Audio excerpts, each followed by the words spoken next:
soit celui qui transforme, celui qui change, celui qui bénit. Seigneur, brise les chaînes de l'ennemi, toutes les puissances des ténèbres qui veulent nous faire reculer en arrière ou qui veulent nous amener dans l'inactivité. Nous les brisons au nom de Jésus. Seigneur, oins ta servante, oins-la, qu'elle nous parle de ta part, que le feu de Dieu soit dans sa bouche, que sa parole soit un feu. Seigneur notre Dieu, alléluia. Nous ne voulons pas de la lettre, mais nous voulons de l'esprit. Notre Dieu, vivifie-nous. Au nom de Jésus-Christ, nous prions. Amen. Amen. Je ne vous présente plus le pasteur Mireille Bissoka, qui vient de Montréal, au Canada. Alléluia. Elle a laissé son église. Elle vient nous visiter, n'est-ce pas? Envoyée par Dieu, nous l'accueillons au nom du Seigneur.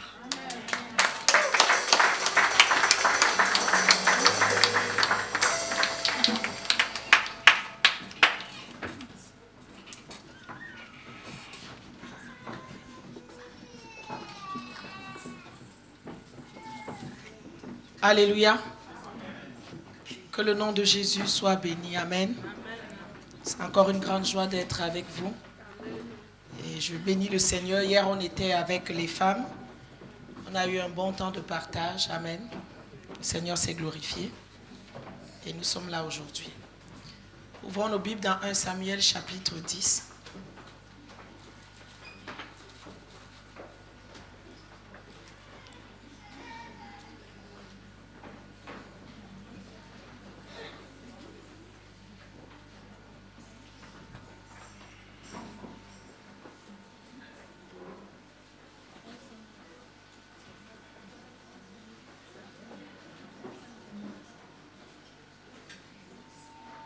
Seigneur, nous venons te dire merci pour ta parole. Ta parole est la vérité. Tu veilles sur ta parole pour l'accomplir. Ma prière ce soir, c'est que tu veilles cette parole pour l'accomplir dans nos vies au nom de Jésus. Ta parole est esprit et vie. Que la vie de ta parole rentre dans nos vies et apporte la vie à tout ce qui est mort au nom de Jésus. Saint-Esprit, ouvre-nous l'esprit et donne-nous la grâce de comprendre ta parole ce soir et fais que nos cœurs soient une bonne terre. Nous allons prendre cette parole sans opinion, sans idée préconçue. Nous allons la prendre telle qu'elle vient, la parole du Dieu vivant. Et Seigneur, merci parce que nous allons travailler cette parole. Et nous allons te permettre ce soir que nos cœurs soient une bonne terre, fertile, qui va prendre cette parole et qui va te permettre de la multiplier dans le nom de Jésus. Amen. 1 Samuel 10 à partir du verset 1. Samuel prit une fiole d'huile qu'il répandit sur la tête de Saül. Et il lui dit, l'Éternel ne t'a-t-il pas oint pour que tu sois chef de ton héritage? Et aujourd'hui, après m'avoir quitté, tu trouveras 2 hommes près du sépulcre de Rachel, et ils te diront, les ânesses que tu es allé chercher sont retrouvées. Et de là, tu iras plus loin, tu arriveras aux chênes de Tabor, et tu verras 3 hommes montant vers Dieu, portant l'un 3 chevreaux, l'autre 3 gâteaux de pain, et l'autre une outre de vin. Après cela, tu arriveras à Gibéa Elohim, où se trouve une garnison de Philistins. Et en entrant dans la ville, je suis au verset 5, tu rencontreras une troupe de prophètes. L'Esprit de l'Éternel te saisira. Tu prophétiseras avec eux et tu seras changé en un autre homme. Et le verset 9, dès que Saül lui tournait le dos pour se séparer de Samuel, Dieu lui donna un autre cœur et tous ces signes s'accomplirent le même jour. Verset 17. Samuel convoqua le peuple devant l'Éternel à Mitzpah. Et il dit, je vous ai fait monter du pays d'Égypte. Et vous lui dites, établis un roi sur nous. Présentez-vous maintenant par tribu. La tribu de Benjamin fut désignée. Et par famille, la famille de Matri fut désignée. Puis Saül, fils de Kis, fut désigné. On le chercha, mais on ne le trouva point. On consulta de nouveau l'Éternel. Y a-t-il encore un homme qui soit venu ici? L'Éternel dit, voici, il est caché vers les bagages. On courut le tirer de là et il se présenta au milieu du peuple. Alléluia. Le peuple avait demandé un roi à Samuel parce qu'il ne voulait pas que l'Éternel règne sur eux. Et Samuel n'avait pas beaucoup aimé cette idée, mais il est quand même allé voir le Seigneur. Et le Seigneur a dit, écoute leur voix et établis un roi sur eux. Et ensuite, il y a eu un concours de circonstances d'un jeune homme, Saül, qui gardait les ânesses de son père. Et les ânesses se sont égarées. Et il est parti en vain avec son serviteur les chercher sans trouver. Et finalement, ils ont décidé d'aller chercher un voyant, parce que le prophète à l'époque s'appelait le voyant, pour leur faire connaître le chemin qu'ils devaient prendre. Et au même moment, Dieu parle au prophète Samuel un jour avant l'arrivée de Saül. Il dit, demain je t'enverrai un homme du pays de Benjamin et tu vas le oindre chef sur mon peuple. Et dès que Samuel a aperçu Saül, Dieu lui a dit, voici l'homme dont je t'ai parlé.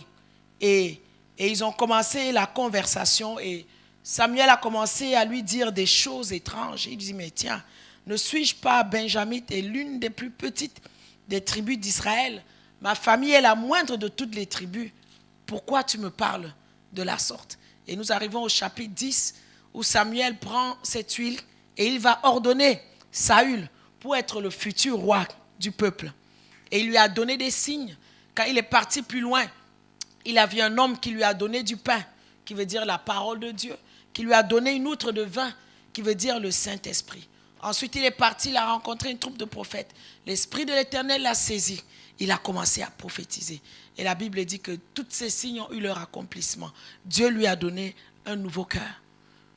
Et le jour fatidique où Samuel doit présenter le roi, qu'ils ont tant cherché, qu'ils ont tant demandé au peuple, la Bible dit qu'on le cherche, mais on ne le trouve pas. Amen. Alors, je veux que tu revoies ta vie aussi. Un jour, comme le roi Saül, tu as eu un besoin où il y a eu quelque chose qui ne se passait pas bien dans ta vie. Et le Seigneur est entré dans ta vie. Peut-être tu avais perdu quelque chose. Peut-être tu étais malade. Peut-être tu étais fou. Peut-être tu t'étais fait escroquer. Mais tu as eu un besoin ou peut-être pas, tu n'as pas eu de besoin. Ou peut-être tu as eu juste cette soif du Seigneur. Et le Seigneur s'est présenté à toi. Et le Seigneur s'est révélé à toi. Et peut-être comme Saül, tu as reçu la parole de Dieu. Tu as reçu le Saint-Esprit. Tu as commencé à prophétiser. C'est-à-dire tu as commencé à manifester les talents et les dons que Dieu a mis dans ta vie. Peut-être il y a plusieurs années de cela aussi, Dieu a changé ton cœur.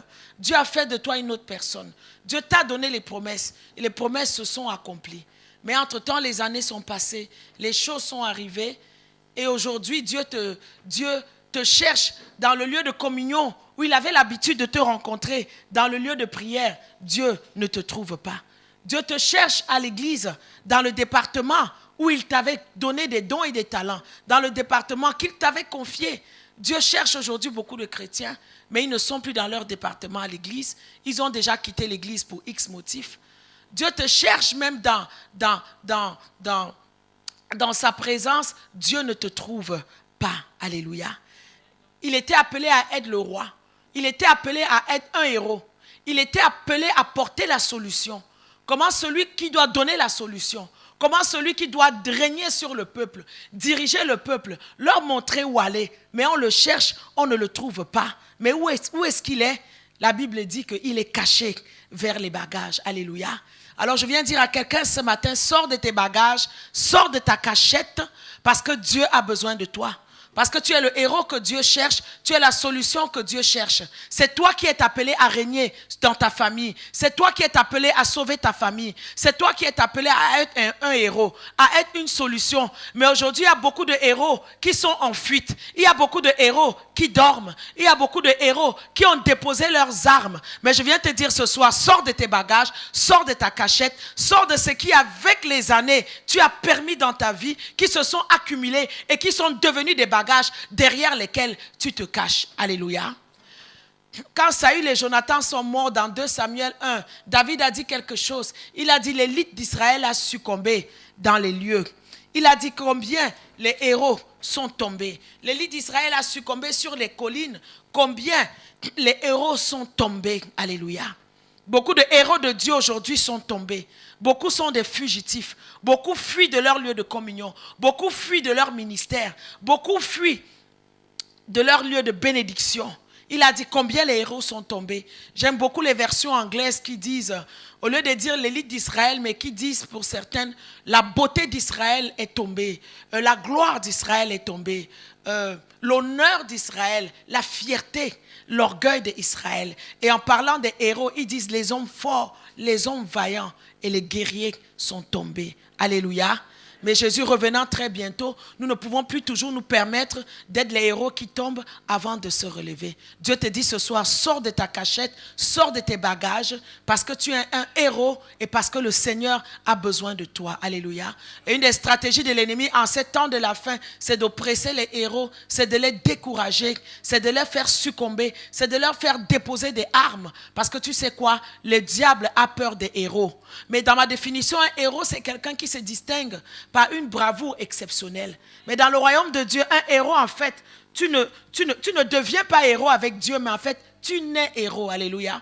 Chacun de nous est un héros en potentiel. Chacun de nous est un héros. Nous sommes tous nés des héros. C'est la différence avec les héros de ce monde. Ils deviennent parce qu'ils se distinguent. Mais nous, dès notre naissance, dans notre ADN spirituel, Dieu nous a inscrits. Dans notre acte de naissance au ciel, nous sommes des héros. Alléluia. Nous sommes tous des héros. Nous sommes nés des héros. Et nous sommes nés pour accomplir des exploits avec Dieu. Mais il y a beaucoup de héros aujourd'hui fugitifs qui ont déposé leurs armes, qui sont derrière des bagages. Nous allons voir quelques bagages ce soir. Et ma prière, c'est que tu puisses sortir derrière ces bagages parce que tu es un héros. Et le diable va tout faire pour t'en convaincre que tu n'en es pas un. Il va tout faire pour te montrer que tu es un loser, tu es un perdant, tu n'as rien à offrir. Alléluia. Beaucoup de héros n'ont plus la confiance en Dieu. Ils n'ont plus la confiance en soi. Pourquoi? Parce qu'ils regardent à eux-mêmes. Amen. Il y avait un héros dans la Bible, il s'appelle Moïse. Il était appelé à être la solution pour tout un peuple, pour toute une génération. Il était appelé à délivrer tout un peuple de l'esclavage. Mais la Bible dit que dès sa naissance, on a dû le cacher. On a dû le cacher derrière les bagages de la peur de la mort. On a dû le cacher derrière les bagages de la peur du roi, de la peur d'un homme, de la peur de décret que le roi avait émis pour tout enfant de mourir. Alléluia. Et le décret du roi ici représente quoi? Ça représente tous les décrets sataniques et maléfiques. Ça représente tous les bagages générationnels et familiales qui traînent derrière nous. Ça représente tous les autels familiaux, tous les hommes forts de la famille qui crient jour et nuit, qui parlent contre nous, qui parlent contre notre destinée. Aujourd'hui, le diable ne veut pas que les chrétiens se lèvent dans leur destinée. Alléluia. Mais Dieu te dit ce soir, sors des bagages, que tout décret satanique et maléfique qui est en prononciation dans ta vie, pour que tu ne te lèves pas comme un héros, soit renversé dans le nom de Jésus-Christ de Nazareth. Alléluia. Que toute peur qui est dans ta vie, tu as peur de te lever, tu as peur de servir à l'église, que toutes les activités de l'ennemi pour te soumettre à la peur aujourd'hui soient annulées dans le nom de Jésus. Alléluia. Parce qu'en tant que héros, tu dois te lever dans la bravoure, dans le courage. Parce que Dieu a déjà mis en toi tout ce dont tu as besoin. Avant même ta naissance, Dieu te connaissait déjà. Et quand il te façonnait, il avait un rêve pour toi. Et quand tu venais sur la terre, il savait ce que tu viendrais accomplir. Et quand tu venais en partant du ciel, il avait déjà tout mis en toi. Tu vois un petit bébé de 1 mois, de 2 mois, mais c'est déjà un héros. Parce qu'en partant du ciel, Dieu l'a déjà pacté de tout ce qu'il avait besoin pour servir le Seigneur. Alléluia.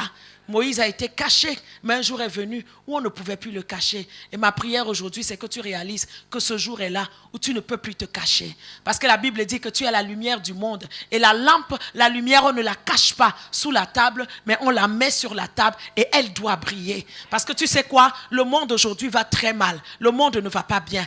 Tous les signes de la Bible sont accomplis. Jésus a dit, quand vous verrez une grande détresse, quand vous verrez de l'angoisse parmi les nations, vous verrez la peur. Eh bien, c'est ce temps que nous vivons aujourd'hui.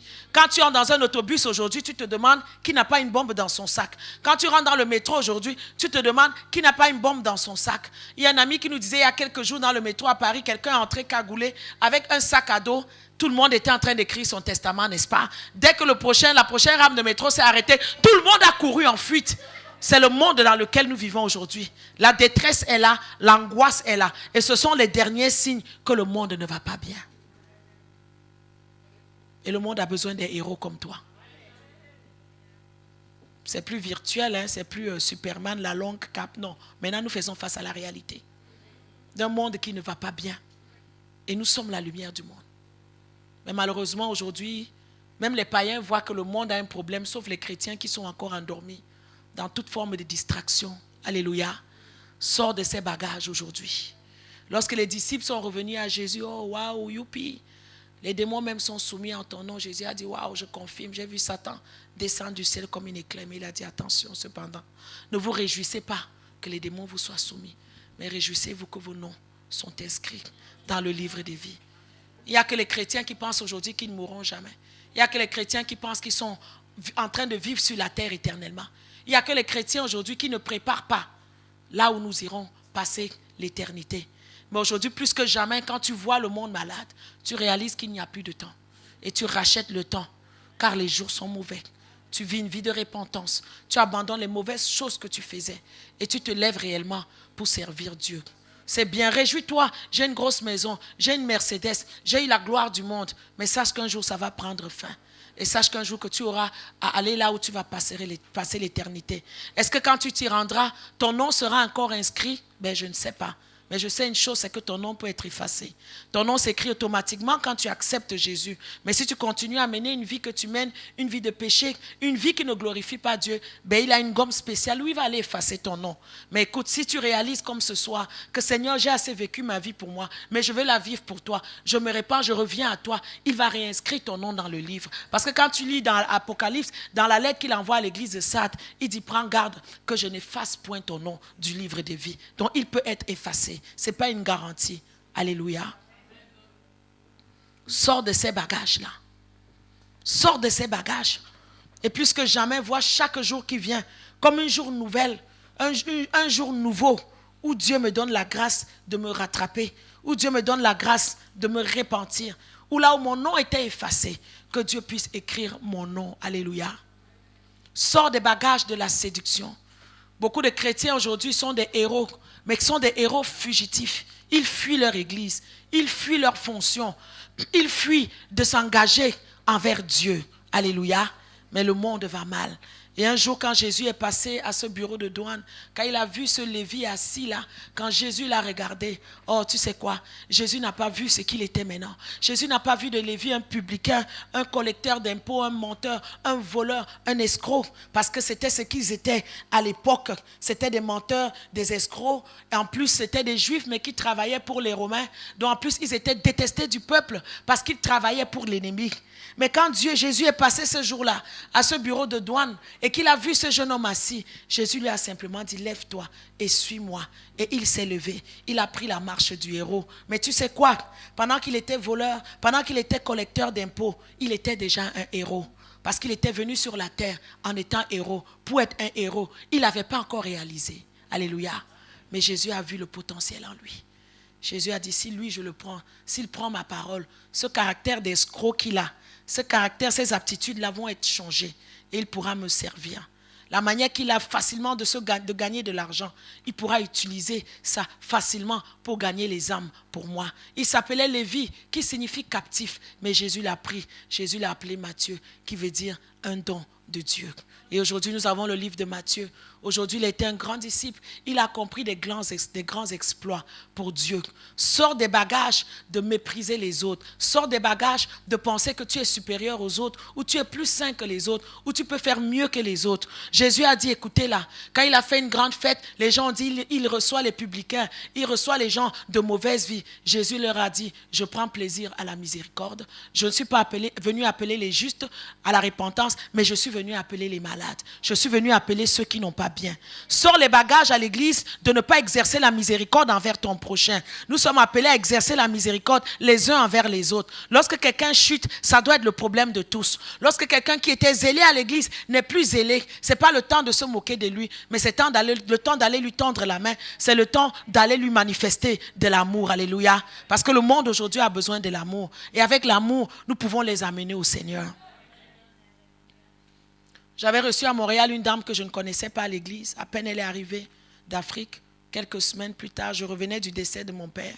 Elle perd son mari Mais voilà, 6 heures du matin, je suis chez elle. Le corps est dans la chambre, il est décédé dans la nuit. Qu'est-ce que nous allons faire? Je ne savais rien. J'ai pris toute ma journée et les semaines qui ont suivi à m'occuper de cette sœur, à appeler la police, à appeler les ambulances, service funéraire, à l'amener au bureau d'aide sociale, à faire toutes les démarches pour elle.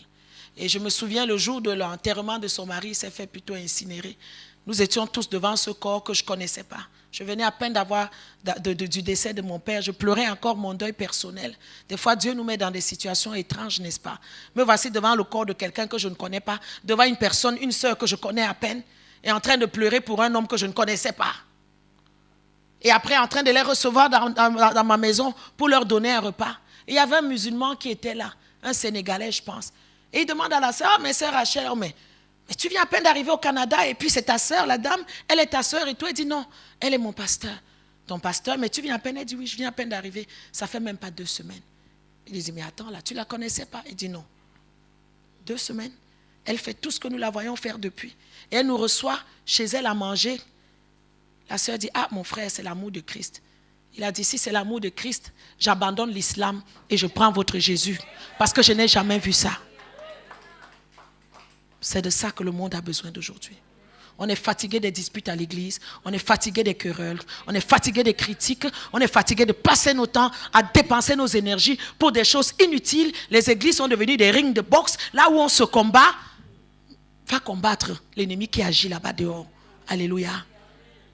Et je lisais le livre d'Eric Joyner, il parlait de l'armée du diable, tellement organisée quand ils vont combattre les chrétiens.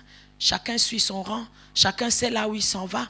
Ils entrent dans des maisons, ils déversent des cacas sur les chrétiens, des cacas de sorcellerie, de pauvreté, de célibat. Waouh, ensuite ils voient l'armée de Dieu qui vient. Il dit enfin, voilà l'armée de Dieu qui vient vivant, avec leurs armes, avec leurs fusils, avec leurs épées. Mais quand ils regardent, ils sont d'abord tous aveuglés, il y a comme un voile sur les yeux. Mais quand ils tirent leur épée, eh bien écoute bien, c'est pour s'éventrer les uns les autres. Alléluia. Sortons de ces bagages-là.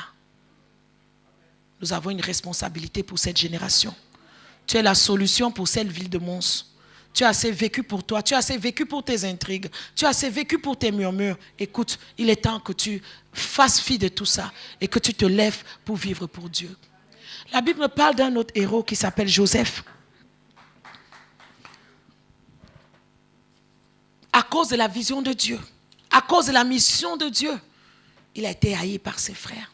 Peut-être aujourd'hui tu es découragé parce que tu as l'impression que oui, Dieu t'a appelé, Dieu t'a donné une mission, mais personne ne t'écoute. Personne ne prend cas de toi. Ben, souvent ça arrive comme ça. C'était le cas de Joseph. Il avait une vision, il avait une mission, mais il était méprisé par ses propres frères. Ils lui ont dit quoi? Nous viendrons se prosterner devant toi? Jamais de la vie. Tu sais quoi? Mais c'était un petit garçon obéissant. C'était un petit garçon qui aimait ses frères malgré tout. Quand son père lui dit, va prendre les nouvelles de tes frères, il ne régimbe pas. Il ne dit pas, ceux-là qui me critiquent, qui murmurent. Il dit, il va directement et il va s'occuper de ses frères. Non, mais ses frères complotaient contre lui. On l'a pris, on l'a jeté dans la citerne et comme si ce n'était pas assez, on l'a vendu. C'est ce que l'ennemi fait aujourd'hui. Beaucoup de héros qui devaient dominer, qui devaient être des grands aujourd'hui, sont dans des puits, sont dans la citerne du péché, sont dans la citerne des malédictions, sont dans la citerne de la drogue, de l'alcool, de l'ivrognerie, de toutes sortes de dépendances. Et pour couronner le tout, on l'a vendu. Combien de destinées aujourd'hui ont été vendues? Combien de grandes destinées ont été vendues? Alléluia. Alléluia. Combien de grandes destinées ont été enterrées? Combien de héros sont tombés? C'est pourquoi dans Isaïe 42, 22, il dit, Dieu dit, c'est un peuple pillé, c'est un peuple dépouillé. On les a tous enchaînés dans les cavernes. On les a plongés dans des cachots. On les a mis au pillage. Mais il n'y a personne qui les délivre. On les a dépouillés et il n'y a personne qui dit restitue. Mais Jésus vient dire ce soir au diable, restitue. Alléluia. Restitue tout ce que tu as volé à mes enfants. Amen. Il dit dans Isaïe 49, 8, je t'exaucerai, je te secouerai, je t'établirai pour relever le pays, pour dire aux captifs, sortez, et à ceux qui sont dans les ténèbres, paraissez. Je veux que tu répètes après moi ce soir, je sors de la paresse, des excuses, je sors des malédictions, de la méchanceté, de l'inconscience. Je sors et je commande à ma destinée de paraître et de briller. Et de briller. Satan, écoute-moi. Écoute-moi très bien. Je suis le héros. Je suis la solution. Tu m'as mis dans le puits. Tu m'as mis dans la citerne. J'ai été enchaîné. J'ai été dépouillé. Mais aujourd'hui, c'est la fin de ton règne sur ma vie. C'est la fin. Je sors. Je sors du puits. Je sors du fossé. Je sors de l'esclavage. Au nom de Jésus. Amen. Comme si ce n'était pas assez. Pendant que Joseph pense que il est sorti de ses problèmes, on le sort du puits. Il pense qu'il va rentrer à la maison. Non, on va le vendre. Et il se trouve dans une maison comme esclave chez Potiphar. Voilà un héros, non pas qui est tombé, mais un héros qui a été désarmé. Un héros qui a été dépouillé involontairement de ses armes. Mais j'aime bien le chapitre 39 de Genèse, parce que quand un héros est dépouillé, quand un héros est faible, quand un héros est sans force, quand ils pensent qu'ils en ont fini avec toi, quand ils pensent qu'ils t'ont enterré, quand ils pensent qu'ils t'ont tué, ce qu'ils ignorent, c'est qu'après chaque mort, il y a la résurrection. Alléluia. Après chaque mort, il y a la résurrection. Ils ont cru qu'ils en avaient fini avec Joseph. Mais c'est là où au chapitre 39, l'histoire de Joseph se met en marche. Quand tu viens, tu dis à Dieu, Seigneur, je suis faible. Oui, j'ai péché, mais je veux me relever. Oui, ma vie n'a pas été droite avec toi, mais aujourd'hui, je veux me relever. Mais je suis tellement faible. C'est à partir du chapitre 39 que la Bible commence à nous dire, l'Éternel fut avec lui. L'Éternel fut avec lui. L'Éternel le prospéra. L'œil de l'Éternel avec lui. Partout où Joseph allait, le Seigneur était avec lui. Pourquoi? Parce que dans Joël 3:9, Dieu dit, préparer la guerre. Il dit réveiller les héros, qu'ils s'approchent et qu'ils montent. Tous les héros de cette église, Dieu vous dit ce soir, réveillez-vous, préparez la guerre, venez avec vos épées, venez avec vos lances. Il dit que le faible dise, je suis fort. Alléluia. Ils ont dépouillé Joseph, ils ont pensé le dépouiller de sa vision qui lui donnait la force, mais ce qu'ils ont ignoré, c'est qu'en le rendant dans cet état de faiblesse, en fait, ils étaient en train d'attirer la présence de Dieu sur eux. Il était en train de tirer le Dieu qui dit, quand tu es faible, quand tout le monde t'a abandonné, ne t'inquiète pas. Dieu dit, je suis et je serai avec toi. Alléluia. Sors des bagages du rejet familial. Sors des bagages de on ne m'aime pas, on ne m'accepte pas. Écoute, si dans ta famille, tu es le seul chrétien, les autres sont païens, je suis désolé de te le dire, mais ils ne t'aimeront pas. Alléluia. La lumière et les ténèbres ne peuvent pas être en accord. Et c'est là où Jésus a dit, je viendrai et je mettrai la division et l'épée. Beaucoup de gens comprennent que Jésus veut qu'on ait des problèmes avec nos membres de nos familles. Non, ça c'est automatique. Si tu as cru en Jésus, ils sont encore dans la sorcellerie, dans leur tradition, dans leurs coutumes, ils ne t'aimeront pas. Sors de ces bagages-là, si c'est ce qui t'empêchait aujourd'hui. Et sache qu'avec Dieu, tu sais quoi? Tu as la majorité. Le monde entier pourrait te rejeter, mais quand tu as Dieu, tu as tout. J'ai vécu beaucoup de rejets dans ma vie. J'ai vécu beaucoup de rejets dans mon enfance.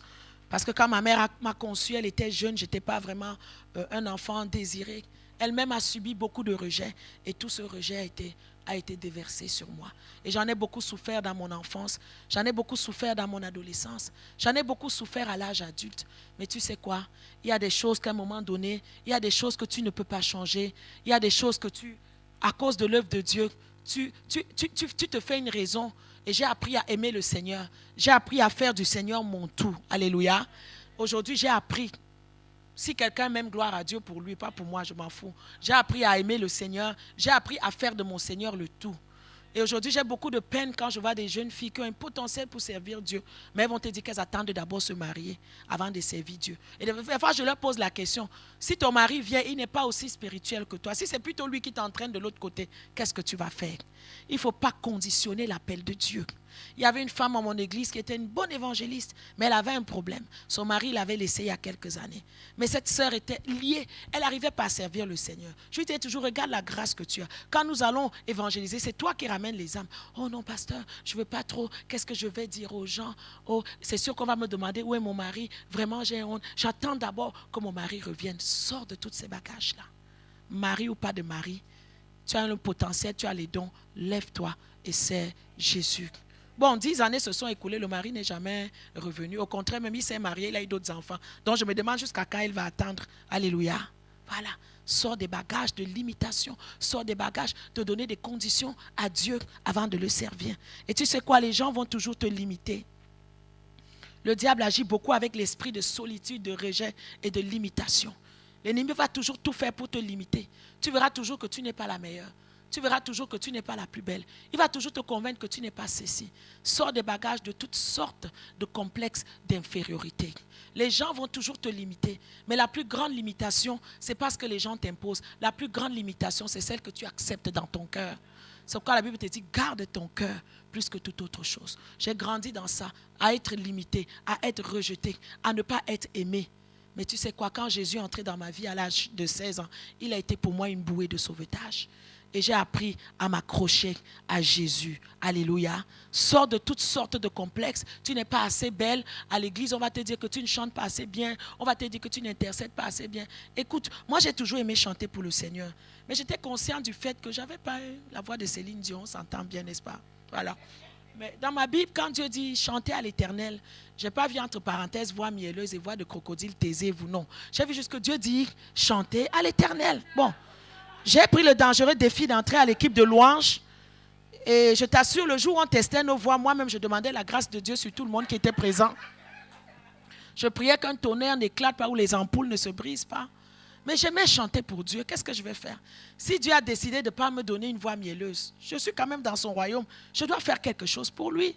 Alors, je suis entré à l'équipe de louange et je ne peux pas te dire samedi après samedi, durant les répétitions, tous les fous rires, tous les moqueries que les voix mielleuses avaient à mon égard. Bon, ce n'était pas mon problème.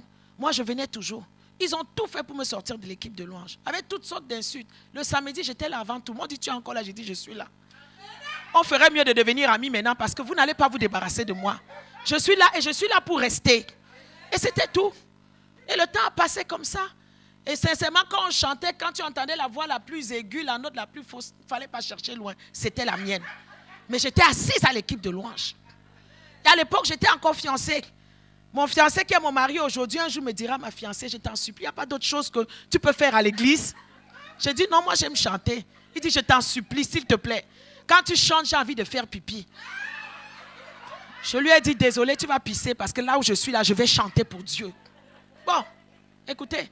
Et après quelques temps, le maestro m'appelle, je ne sais plus après, il dit, sœur Mireille, finalement, tu as une voix rare. J'ai dit, en bonne camerounaise, j'ai dit, regardez-moi cet idiot, c'est maintenant qu'il a la révélation.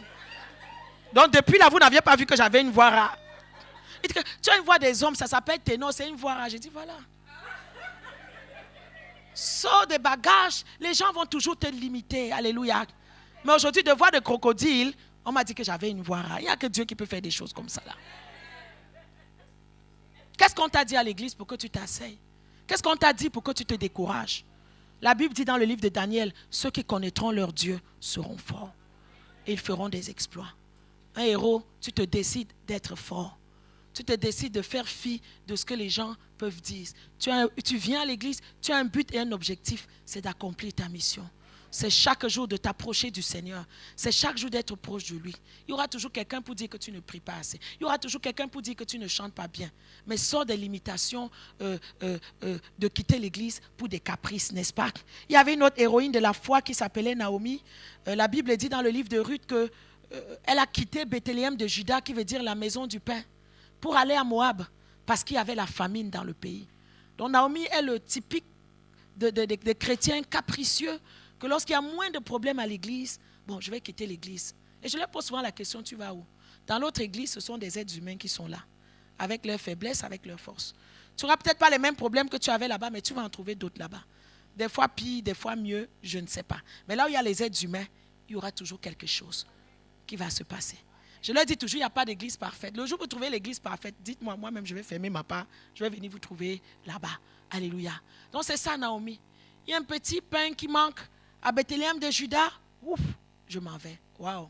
Mais tu t'appelles Naomi, qui veut dire la gracieuse. Ton mari s'appelle Elimelech, qui veut dire l'Éternel est roi. La grâce, l'Éternel est roi. Oh, vous donnez naissance à Kichlon et Maljon, qui veut dire la maladie et la mort. Maladif et mourant. Elle vivait une fausse religion. Alléluia. Chrétienté des apparences. La grâce et la présence de Dieu ne peuvent jamais donner naissance à la mort et à la maladie. Voilà. Donc, au lieu de régler les problèmes personnels dans sa vie, non, on va quitter Bethléem de Juda parce que Dieu est tellement mauvais. On s'en va à Moab. quitte l'église de Dieu dans la rébellion. Tu vas voir les résultats. Alléluia. Au début, tout va aller bien, mais après un certain temps, la parole, elle va te poursuivre. Tu vas voir les résultats. Moab a tout pris à Naomi. Moab a pris son mari. Moab a pris ses enfants. Elle est restée avec Orpa et Ruth. 2 Moabites, 2 étrangères. Partez, moi je vais retourner. Parce qu'un jour, ils ont appris que le pain était revenu. Naomi est retournée.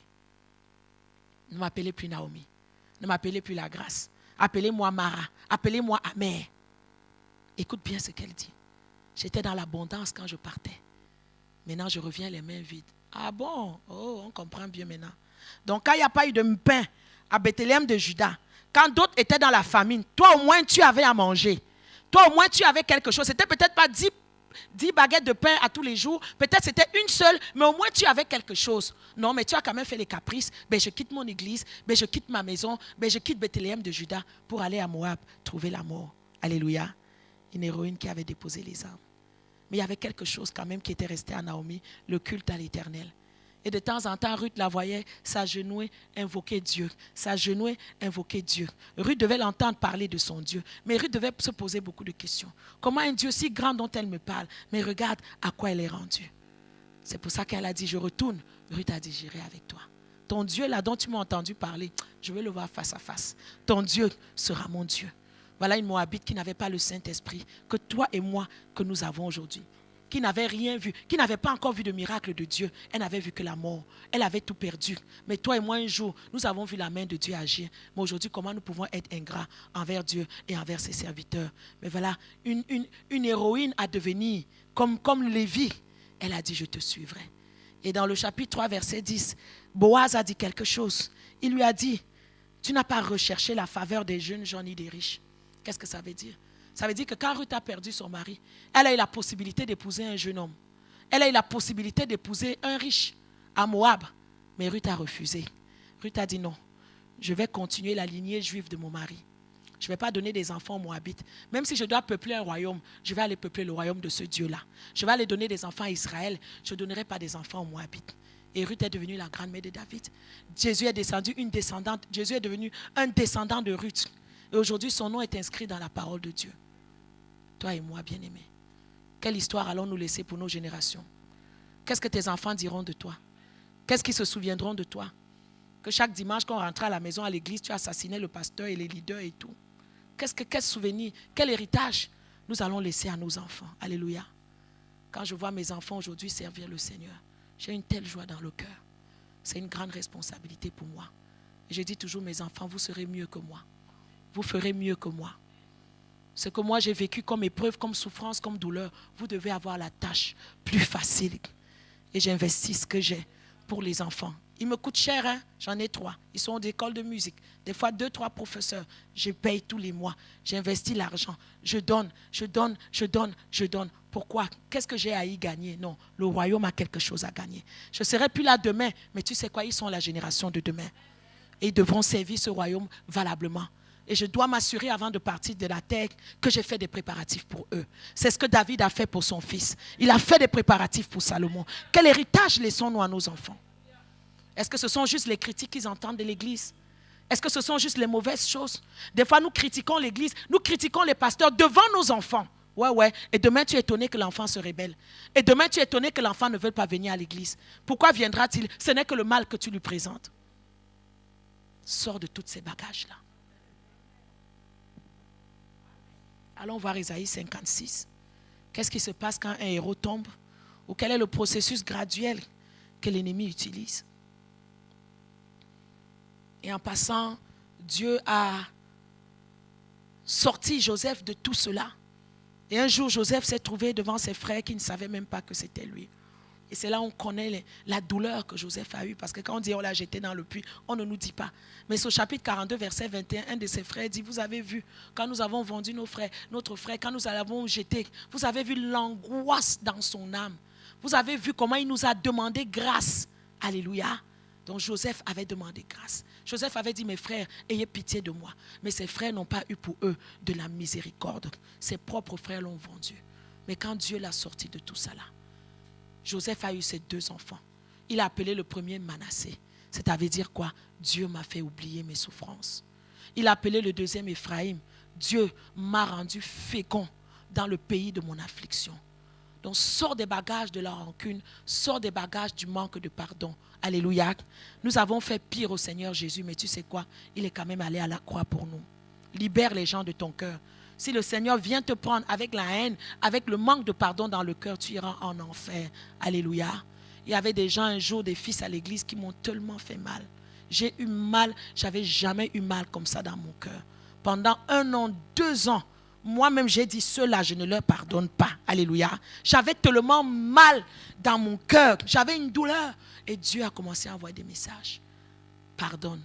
Je me souviens même un jour, j'étais en rébellion. J'ai dit à Dieu, quand il m'insultait, tu étais au pour de parler, dit de ne pas m'insulter. Maintenant, c'est moi qui dois pardonner. Alléluia. C'était dur. Mais j'ai compris que je devais libérer mon cœur. J'ai compris que la vie éternelle était plus grande que la rancune. Ça a été dur, mais tu sais quoi? Je me suis humilié devant Dieu, j'ai jeûné, j'ai prié. J'ai dit, Seigneur, ce sont tes enfants. Je n'ai pas le droit de les garder comme ça. Donne-moi la force de leur pardonner. Dieu a libéré mon cœur. Quelque temps plus tard, ils sont arrivés à l'église, ils sont entrés. Quand je me suis tourné, je les ai vus à la porte. C'était le test. Est-ce que j'avais réellement pardonné ou pas? Mais j'ai vu que mon cœur était libre et je me suis levé, je suis allé vers eux pour les saluer. Et ils étaient tout étonnés. Alléluia. Parce que je leur avais déjà averti que si tu me vois à gauche, cherche seulement à la droite, disparais avant que je ne t'attrape. Alléluia. Mais j'ai vu que j'avais pardonné. Et Jésus revenant bientôt, j'essaie de vivre une vie où je ne garde plus rien dans mon cœur. Une vie de pardon des offenses. Dernièrement, il y a une grande femme de Dieu qui est décédée à Paris.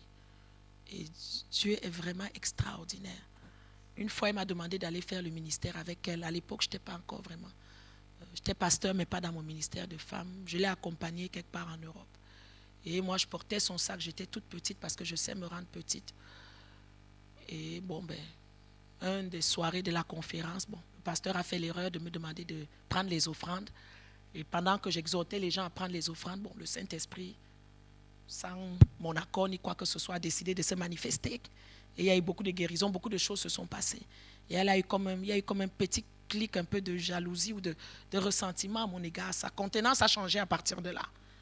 Et par la suite, quand on s'est séparés, j'appelle, elle ne me répond plus, j'écris des lettres, j'envoie des cartes de vœux, Noël, Nouvel An, elle ne me répond plus. Puis c'est un jour plus tard qu'elle appelle, je dis, mais qu'est-ce qui se passe? Je la voyais comme une grande dame, une aînée dans la foi, une mère à la limite, je ne comprenais pas. Mon mari dit, qu'est-ce que tu as fait? Je dis, je n'ai rien fait. J'ai seulement demandé les offrandes, le Saint-Esprit s'est manifesté. Mais après, elle m'a fait une remarque que j'ai l'impression que ce voyage-ci était pour toi. Je lui ai demandé, mais qu'est-ce que tu veux dire par là? Et il y a eu comme ce froid-là. Les années sont passées. Et j'étais au mois de novembre à Paris. Je ne sais pas pourquoi. J'avais à cœur de la chercher. J'avais à cœur de l'appeler. J'ai fouillé. J'ai trouvé le Facebook qui n'était pas actif, un vieux numéro de téléphone. J'ai cherché, j'ai laissé un message par hasard. Puis elle m'a rappelé. Elle me dit, heureusement, c'est un vieux numéro, mais qu'on a toujours laissé pour les gens qui nous cherchent. Ça va, je dis oui, elle était étonnée. Elle me dit, j'ai une réunion des femmes après-demain. Je vais envoyer te chercher. Je suis allée à la réunion des femmes. Nous avons bien parlé. On est rentrés ensemble. Elle me dit, mais j'habite là juste derrière ta maison. Nous sommes voisins. Je ne sais pas pourquoi. J'ai obéi à la voix du Saint-Esprit. Et là, à 2 semaines de mon voyage ici, je me disais, tiens, je vais l'appeler pour lui dire que j'arrive à Paris. Voilà, on m'envoie la nouvelle qu'elle est décédée.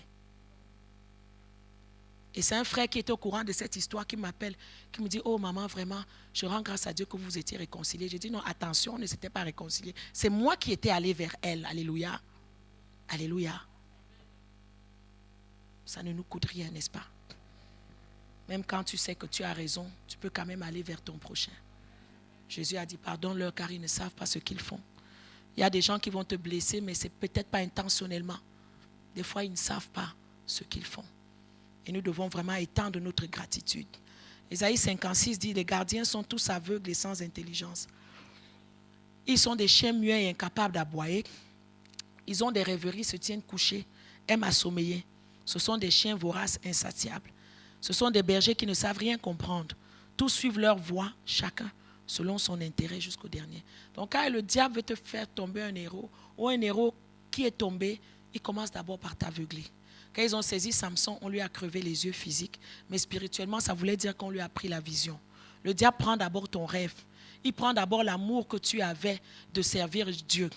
Quand les frères de Joseph l'ont attrapé, ils ont dit, prenons-le, nous allons voir ce que vont devenir ses rêves. Voilà. Quand l'ennemi commence à te décourager sur la vision de Dieu, à te décourager sur tes rêves, ce que tu avais le goût de faire avant, tu ne fais pas. Tu commences à te décourager. Il commence tranquillement à t'aveugler. Tu commenceras petit à petit à ne plus vouloir prier, à ne plus vouloir jeûner, à ne plus vouloir lire la parole. Mais il va te donner des excuses légitimes. Oh, j'ai trop travaillé aujourd'hui. Je me suis occupé de mes enfants. Je suis fatigué. Ne t'inquiète pas, il va te donner de quoi justifier ta conscience. Mais petit à petit, il est en train de te vider de ce que tu peux avoir de Dieu. C'est ce qu'il dit, ils sont tous aveugles, sans intelligence. Il va amener des gens à l'église qui viendront te décourager. Et tu vas prendre la décision, je m'assois, je ne fais plus ceci. Alléluia. Ça doit arrêter aujourd'hui. Si tu cherches à l'église des gens qui vont t'encourager, tu en trouveras très peu. Et si tu ne vas pas accomplir ta destinée parce que hier on a dit, hier on a fait, hier on ne t'a pas considéré, mais ce sera dommage. Quand tu rendras compte à Dieu, qu'est-ce que tu as fait des dons? Non Seigneur, j'étais assis parce qu'on avait dit ceci. Il y aura toujours les hommes pour parler. Mais ceux qui connaîtront leur Dieu seront forts. Daniel a dit. Et ils feront des exploits. Ne laisse personne arrêter ta destinée. C'est comme ça dans le livre de Galates quand l'apôtre Paul parlait de la séduction. La séduction a plusieurs niveaux. Jésus a dit oui, prenez garde aux faux prophètes. Mais avant même d'arriver au niveau des faux prophètes, le premier niveau de séduction, c'est la séduction au milieu de nous. Dans notre environnement. C'est ce qui se passait dans le livre de Galates. Pierre, Paul, qui vous a envoûté? Qui vous a fasciné? Il ne reconnaissait plus le peuple. Il dit après avoir commencé par l'esprit, vous voulez finir par la chair? Est-ce que j'ai travaillé en vain? C'était un peuple spirituel, ils priaient, ils jeûnaient, ils étaient forts en esprit, mais il y avait des gens à l'église qui les décourageaient. Il y avait des gens à l'église qui donnaient de fausses doctrines. Il dit, vous revenez au mois, aux jours, aux années, vous revenez à compter ces choses. Avant, tu étais en esprit, mais maintenant, tu es dans la chair, tu es à l'église, tu es le comptable de l'église, tu es le styliste du pasteur, tu es le cuisinier, tu supervises tout, combien d'argent est rentré, combien de paires de chaussures et combien ceci. Mais avant, tu n'avais pas le temps pour ces détails-là. Moi, quand j'étais à l'église, je savais presque jamais ce qui se passait. C'est 2 ans plus tard que je suis au courant d'une histoire qui est passée. Parce que moi, je venais avec un but, servir Jésus. Je me concentrais sur la tâche, j'écoutais la parole, des fois 2 ans plus tard, mais où est telle personne? Oh, mais telle personne, toi aussi. Mais il y a 2 ans, il est parti. J'ai dit 2 ans, je ne savais rien. Parce que ça ne m'intéressait pas. Je voulais grandir vite avec le Seigneur. Et Dieu m'a donné la grâce de vite grandir avec lui. Alléluia. Quand tu as une vision, tu établis des priorités. Quand tu as une vision, tu as un agenda. Ce qui ne va pas aider à la vision de Dieu à s'accomplir, tu le mets de côté. Des bagages inutiles, on n'en a plus besoin. Le découragement, il y aura toujours des gens. Vous pensez que même entre nous, même les pasteurs, nous sommes des anges? Non. Oh. Même entre nous, des pasteurs, il y en a qui sont cruels. Hein? Moi, on m'a tout dit. Il y a les endroits où j'arrive, on me méprise parce que je suis une femme. Il y a des endroits où j'arrive, je trouve des colosses, monsieur, là-bas. Souvent, je suis la plus jeune. Ben, ce n'est pas de ma faute si Dieu m'a appelé jeune. Je ne vais pas payer le prix pour ça jusqu'à l'éternité quand même. Des fois, j'ai le mépris des hommes, de leur regard. Et bon, mais tu sais quoi, je suis là, je vais servir mon Dieu. Des fois, quand on donne la parole, on leur donne 1 heure, 50 minutes. Bon, quand c'est mon tour, dépêchez-vous, on est à la fin, vous avez 10 minutes. Il n'y a pas de problème. Donnez-moi même 1 seconde, Dieu va se manifester. Des fois, au bout de 3 minutes, on vient encore dire, vous pouvez continuer. Je dis non, vous m'avez donné 10 minutes, je vais respecter les 10 minutes. C'est tout. Vous voulez de moi, vous allez me réinviter. Et après, il me réinvite. Ce n'est pas tendre, hein, ce monde-là, n'est-ce pas? Et le cruel, là, il y en a un peu partout. J'ai vécu toutes sortes de déshonneurs. J'ai vécu toutes sortes d'humiliations. Je suis arrivé dans des endroits où on m'a traité comme une moins que rien. Pas des païens, des serviteurs de Dieu. Le même Dieu que nous servons. Je suis arrivé à des endroits où ils m'ont dépouillé. Je suis arrivé à des endroits où ils m'ont escroqué. J'expliquais, il y a la réunion des femmes. Un pasteur m'a fait venir dans un pays donné, mais c'était pour m'escroquer. Quand après il m'envoie la facture, il ajoute $350 de plus. Mais il ne savait pas que j'avais déjà la facture originale. C'est dingue, hein? Tu me dis que tu as déjà vu quoi? Je peux te raconter des choses. Sans compter d'autres qui vont me draguer, alors qu'ils savent que j'ai un mari. Alléluia. Ah ouais, c'est le monde dans lequel nous vivons. Mais ceux qui connaîtront leur Dieu seront forts. C'est à toi d'être fort ce soir. C'est à toi de décider que rien ni personne ne va m'empêcher de servir Dieu. Je suis à l'église, j'ai le don de faire telle chose. Je vais exercer mon don jusqu'au bout. À moins que le pasteur me dise, ok, bouge dans un autre département. Mais je ne vais pas m'asseoir parce que telle femme a dit, telle a dit que ceci, cela. Hey, il y a même des gens à l'église qui bloquent les départements. L'intercession là, c'est pour moi. Département tel, personne ne passe là. Ils vont même te dire, nous étions là à la création de l'église. C'est moi qui m'occupais de tel département. Des fois, je dis à la vieille génération, laissez place à la nouvelle génération. La nouvelle génération, des fois, ils ont des bonnes idées. Ils ont des idées développées. Moi, je suis très ouvert aux jeunes. Des fois, ils m'enseignent des choses. Des fois, ils disent, mais pasteur, va sur Périscope. Je dis, Périscope combien? À quoi ça sert?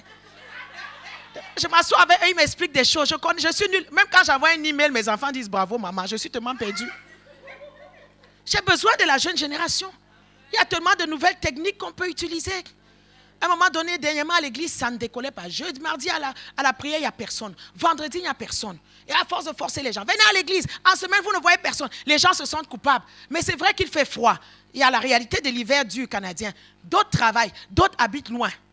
Une nuit, j'ai dit à mon mari, écoute, là, on va arrêter là. On ne va pas forcer les gens. Pour d'autres qui ne peuvent pas, il fait froid. Nous-mêmes, nous habitons à 1h30. Je dis, écoute, moi-même, il y a des soirs où je n'ai pas envie de sortir de la maison. Trouvons un moyen pour que le peuple soit toujours ensemble, que nos prières s'élèvent à Dieu, même si nous ne nous voyons pas. Mon mari est très vieux, il dit, non, il faut qu'on soit à l'église. Je dis, l'essentiel, c'est que nos voix s'élèvent à Dieu. La jeune génération m'a aidé.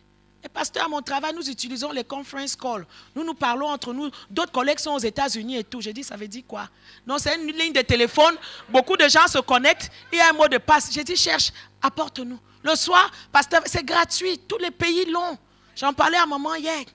On a trouvé cette ligne de conférence téléphonique et on a un mot de passe. Dans les mardis, là, où les gens ne viennent plus à l'église, mais tu sais quoi, nous sommes tous au téléphone en train de prier. Je leur ai dit, vous n'avez plus d'excuses. Je vous apporte l'évangile dans vos lits. C'est juste de tendre la main et de prendre le téléphone. Et on est rentré dans un jeûne de 40 jours. Nous avons essayé l'expérience. Tous les 5 heures du matin, on était connectés. Et je vous assure, presque tout le monde était en ligne. Et le soir, presque tout le monde était en ligne. Quand on a fini le jeûne, maintenant on a dit le mardi, ok, on ne vient plus à l'église, mais on se trouve en conférence. Le lundi, on prie le matin. Le mardi, le soir, le mercredi matin, on essaye d'alterner. Et ce n'est que le vendredi que nous venons à l'église. Waouh! C'est la nouvelle génération qui m'a donné cette idée-là. Et quelqu'un vieux vient bloquer un département, que c'est son département. Un jour, il y avait une soeur, elle était à la louange. Je l'ai bougée à l'intercession. Elle me dit, pasteur, vous donnez ce département à ce frère. Je quitte l'église. En bonne camerounaise, j'ai dit, maman, voilà l'argent de taxi. Pars. Voilà l'argent de taxi, pars. Elle a fait toutes les églises de Montréal. 5 ans plus tard, elle est revenue. Je l'ai dit sur l'aéroport international. Tu décolles, tu pars, tu vas toujours revenir atterrir chez moi. Alléluia. Sortons de tous ces bagages. Sortons des bagages à l'église, des positions, ça tue l'église. Et des reconnaissances. Quand tu es reconnu ou pas, ou qu'on a nominé les gens, on t'a cité ou pas, est-ce que c'est important? Toi, tu sais que tu as le don. Exerce ton don. Je vais te ramener à Acte 6, Quand il y avait les problèmes avec la distribution de soupe, les disciples ont dit, établissons quelqu'un qui va s'en occuper. Bon, je vais retourner dans ma Bible parce que cette histoire est trop importante. La Bible dit quoi? Ils ont cherché les gens. Écoute très bien leur CV. Chacun a son CV. Bon témoignage. Rempli d'Esprit Saint, de sagesse. Ils ont élu Étienne. On ajoute encore plein de foi. Bon, Esprit Saint était déjà là. Plein de grâce. Plein de puissance. Est-ce que la Bible nous dit que Étienne a boudé? Pourquoi vous allez rester dans la gloire, à prêcher, avoir le micro et vous m'envoyez à la cuisine? Non.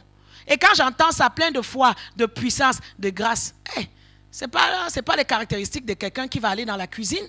Ce sont les caractéristiques de quelqu'un qui doit passer tous les dimanches prendre le micro. Puisque pour servir la soupe, tout ce que tu as besoin sur ton CV, c'est bras longs et musclés. Bras durs et fermes. Parce qu'aller et retour, là, la soupe zigzag, ça prend de l'énergie, ça n'est-ce pas? Qu'est-ce que le Saint-Esprit a à voir avec de donner la soupe? Étienne est parti. Tu sais quoi? La Bible dit qu'il se faisait des prodiges et des miracles. Ce n'est pas si on te nomine, ce n'est pas si on te donne une fonction. Si tu as le Saint-Esprit, il est en toi. Même si on t'envoie dans les toilettes, les gens qui vont entrer dans les toilettes, la puissance va sortir de toi et la puissance va les délivrer. Il était à la cuisine, mais les veuves qui venaient à la cuisine chercher à manger avaient besoin de guérison. Elles ne pouvaient pas accéder au grand culte là-bas. Mais Étienne était là, la puissance de Dieu en lui guérissait les gens. Les miracles s'opéraient à la cuisine. Donc ce n'est pas une question de fonction à l'église. Je ne fais rien parce qu'on ne m'a pas donné une fonction. Ou on m'a donné une fonction, on n'a pas nominé l'autre. Dans les temps où nous vivons, ce n'est plus important. Si tu as même juste la grâce que tu peux faire quelque chose pour Dieu, pardon, fais-le et fais-le bien. Si c'est balayer le sol, balayer. Il y en a qui cherchent même pour balayer le sol pour Dieu, ils ne trouvent pas. Quel privilège que de servir Dieu. Aujourd'hui, je ne me plains plus. Avant, je me plaignais. Quand je vois peut-être quelqu'un, un pasteur qui vient dans la ville, Dieu le bénit vite, il a une grande église. Je dis, mais Seigneur, c'est injuste. Moi, je suis là depuis, je souffre. Non, j'ai appris à sortir de tous ces bagages-là. Quel privilège, même si je n'ai qu'une église de 2 personnes, quel privilège de diriger 2 personnes pour lesquelles Jésus a versé son sang. Aujourd'hui, j'apprécie tout ce que Dieu me donne. Je ne me compare à personne. Je ne me compétitionne à personne. Chacun a sa grâce, chacun a son temps. Peut-être tu vois quelqu'un évoluer aujourd'hui, tu ne connais pas son passé. Peut-être dans son passé, si tu regardes, c'est quelqu'un qui a beaucoup souffert. Mais tu l'as connu seulement au temps où Dieu a décidé de l'élever. Ah, quelqu'un comme ça qui a souffert, je le connais au temps de son élévation. Je vais le jalouser, pourquoi? S'il me donne ses souffrances passées, est-ce que je peux les porter? Peut-être pas, non. Aujourd'hui, je ne suis pas encore arrivé à la destination. Mon ministère n'est pas encore la plus grande de Montréal. Je lutte encore avec le Seigneur.